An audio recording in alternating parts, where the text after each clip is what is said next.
Yachting Monthly is here at the Southampton Boat Show with a woman that needs very little introduction, Jeanne Socrates, who at 77 sailed solo and non-stop around the world via the 5 Great Capes and still holds the record as the oldest woman to have ever sailed solo and non-stop around the world and the oldest person to have ever sailed solo around the world non-stop and without assistance via the 5 Great Capes.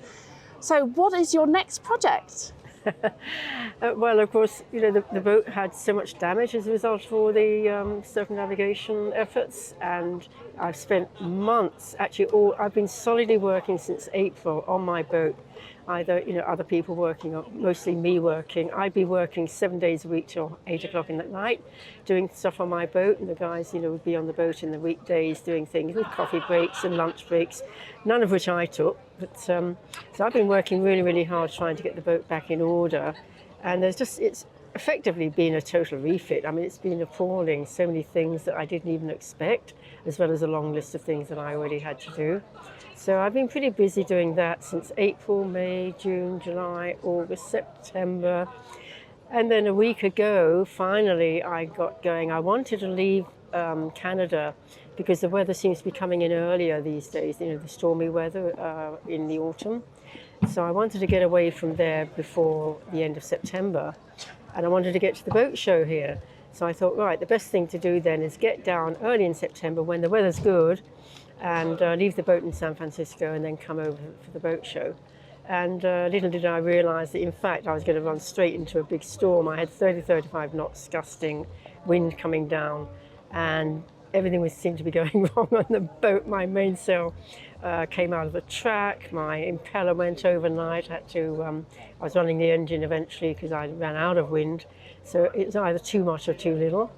And then I had the oil pressure gauge was yelling and screaming at me the entire time, and I kept checking the oil. So unbelievable number of things that seemed to happen on the way down.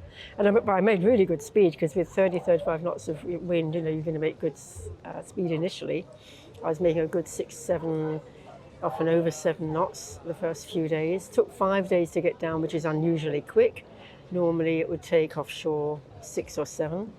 So, effectively a good trip, but the poor boat was in chaos, because I wasn't really expecting the weather. And it was so rough that everything was getting thrown around the boat inside. Everything was ending up, as soon as I picked things up off the cabin floor, they'd end back on the floor, end up back up on the floor again.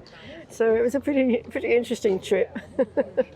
So the boat's in San Francisco now, finishing off, getting things dealt with there. I'm really lucky that I know people there who are really lovely and trying to help me.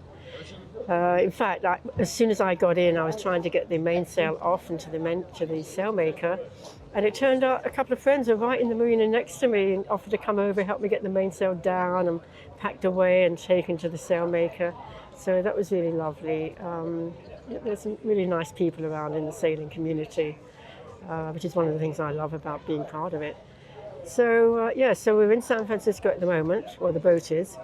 I'll get back out there after the show and finish getting things dealt with, the engine, the sail, a few other instruments, a little list of things to deal with, and then get down to Mexico for the winter, which would be nice, back down there, practice my Spanish a little bit and just relax basically.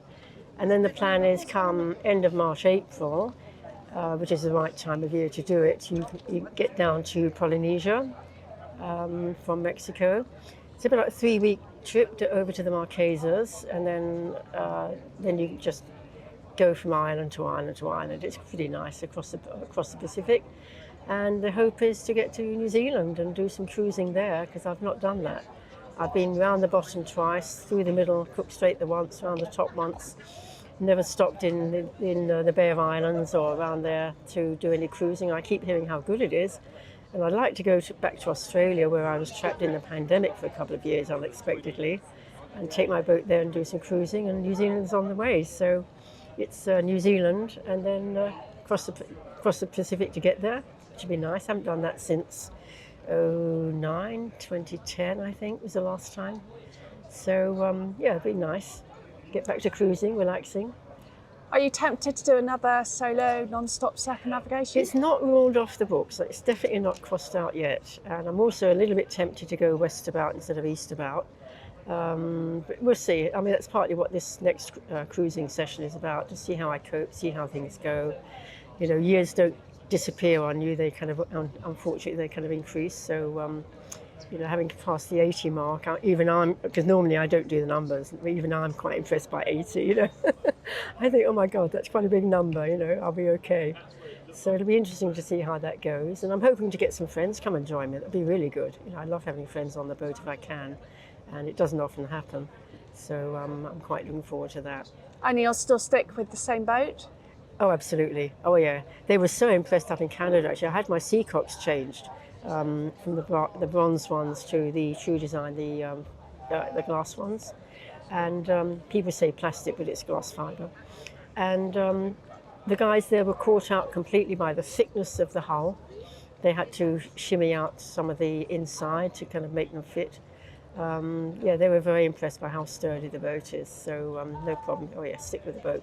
I've got my doors back on the boat. I haven't had doors on the boat for ages, because when you're going around, you know, you're climbing Everest to get up to the head to go to the loo, and I could do without a door at the end of that climb anyway. So I just left all the doors behind, and now they've come back to the boat, and damn it, I've got these doors on the boat.